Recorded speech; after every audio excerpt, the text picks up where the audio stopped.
Automašīnu skaits katru gadu pieaug, kas nozīmē, ka stāvvietas ir noslogotas. Tāpēc pašvaldības uzņēmums Daugavpils Satiksme vēlas atgādināt noteikumus, kas saistīti ar maksas autostāvvietām pilsētā, lai izvairīties no pārkāpumiem un papildus izdevumiem. Pilsētas maksas autostāvvieta bezmaksas lietošanai ir pieejama brīvdienās un valsts noteiktās svētku dienās, kā arī darba dienās, ja stāvēšanas laiks ir līdz 5 minūtēm. Ja stāvēšanas laiks pārsniedz 5 minūtes, par pakalpojumu jāveic priekšapmaksa. Jāņem vērā, ka katrai stāvvietai ir noteikts tarifs, pēc kura tiek veikta apmaksa.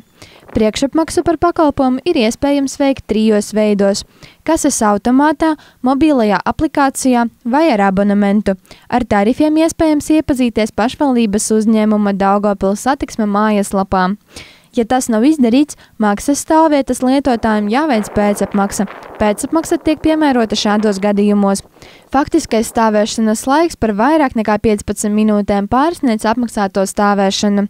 Apmaksa tiek veikta par zemāku tarifa zonu. Nav redzams vai iztrūks derīgs stāvvietas izmantošanas dokuments.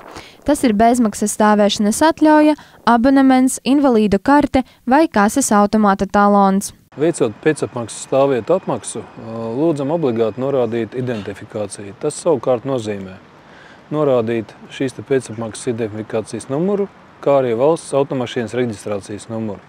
Tikai šajā gadījumā jūsu maksājums tiks piefiksēts kā apmaksa.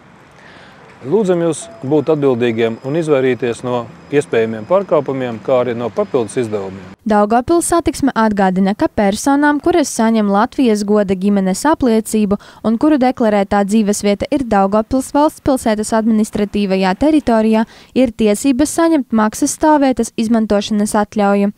Papildus informāciju ir iespējams atrast Daugavpils pašvaldības uzņēmuma mājaslapā www.satiksme.daugavpils.lv.